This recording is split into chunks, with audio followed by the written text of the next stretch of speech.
መታረቅ ሲያቅታችሁ ክርስቶስን አስቡት እስቲ። የበደሉትን አያውቁምና ይቅር በላቸው ያለው እሱን አስቡና ይቅር በሉ ነው። እሱን እያሰባችሁ ጽኑ ነው። መታረቅ ሲያቅታችሁ እንደው ለምን ከአይሁድ ግን እንሮጣለን? እኔን ምን ያህል ችሎኛል ማለት አይበቃንም እንዴ? እኛን ምን ያህል ነው የቻለን እግዚአብሔር?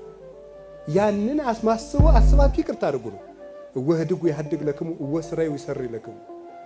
ተው ይተውላችኋል፣ ይቅር በሉ ይቅር ይላችኋል ብሏል ቅዱስ ዮሐንስ አፈወርቅ በቅዳሴ። ስንተው ይተውልናል፣ ይቅር ስንል ይቅር ይለናል። እና ጌታችን ኢየሱስ ክርስቶስ ለሁሉ ለድህነት፣ ለዝምታ፣ ለመከሰስ፣ በሐሰት ለመከሰስ ስም አጥፊ ሲነሳብን ከክርስቶስ በላይ ስሙን ያጠፉት ሰዎች አለ እንዴ? ምንድን ነው ያሉት? ሰንበትን የሚሽር ሐሰተኛ ምስጋና ይግባውና የወንበዴዎች ወዳጅ ያልተባል እስቲ እንደው ስም ቢወጣላችሁ የክርስቶስን ያህል ስም ወጥቶላችኋል? የሐሰት ስም እንዴት ሊወጣላችሁ ይችላል? አንድ የበረሃ አባት ስለ ትሕትና ሲናገር ሲጀመር ትሕትና ለሰው አያስፈልገውም ማለት። ምክንያቱም አቧራ ምን ትሕትና አለው እንዴ? አቧራ ምንድን ነው? ድሮም የእግር መረገጫ ነው። ከአቧራ እግዚአብሔርም ሰውን ከምን አበጀው ነው የሚለው? ከምድር አፈር አበጀው ነው። ስለዚህ ሰው አፈር ነው። አፈር ምኑን ዝቅ ያደርገዋል? ድሮም ዝቅ ያለ ነው።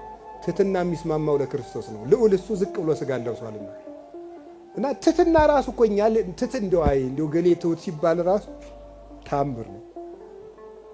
ትሕትና ራሱ አያስፈልገንም። ለእኛ የሚያስፈልገን ልክን ማወቅ፣ አቅማችን ማወቅ ነው የሚያስፈልገን። ትሕትና ለባለቤቱ ለክርስቶስና እሱን መስለው አምሳለ ክርስቶስ ደረጃ ለደረሱት አበው ነው፣ ለእነሱ ነው የሚነገረው ትሕትና ራሱ። እና እስቲ እንደው እግዚአብሔር ያሳያችሁ። ለክርስቶስ ስም ከተወጣለት ለእኛ ለምን አይወጣልን?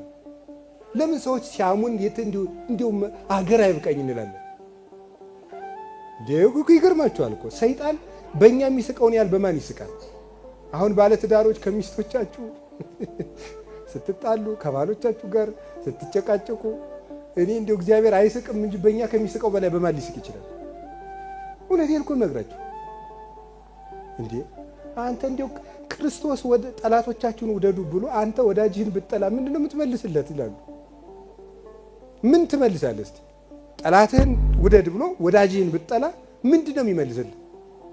አብረህ ለምትኖርህን ሚስት አብሮሽ የሚኖረውን ባል መውደድ ካልቻላችሁ ጠላታችሁን ውደዱ ላለ ክርስቶስ መልሳችን ምን ይሆናል?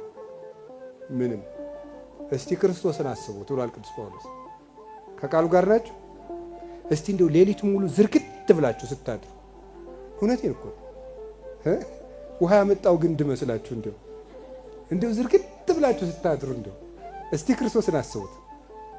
3 ሰዓት እኮ የታሰረበት ሰዓት ምሽት 3 ሰዓት 6 ሰዓት እንደሆነ ከሐና ከቀያፋ ፊት ተከሶ የቀረበበት 10 ሰዓት ጀምሮ እያመላለሱ ሐናና ቀያፋ የገረፉበት ሰዓት የጌቶች ጌታ እሱ የተከሰሰበት ሰዓት። ሰው በዚያ ሌሊት እንዴት 30 ደቂቃ እንዲሁ ክርስቶስን ካረሳችሁ አለቃ የሌላችሁ ካልሆናችሁ በስተቀር እንዴት ተኝታችሁ ታድራላችሁ?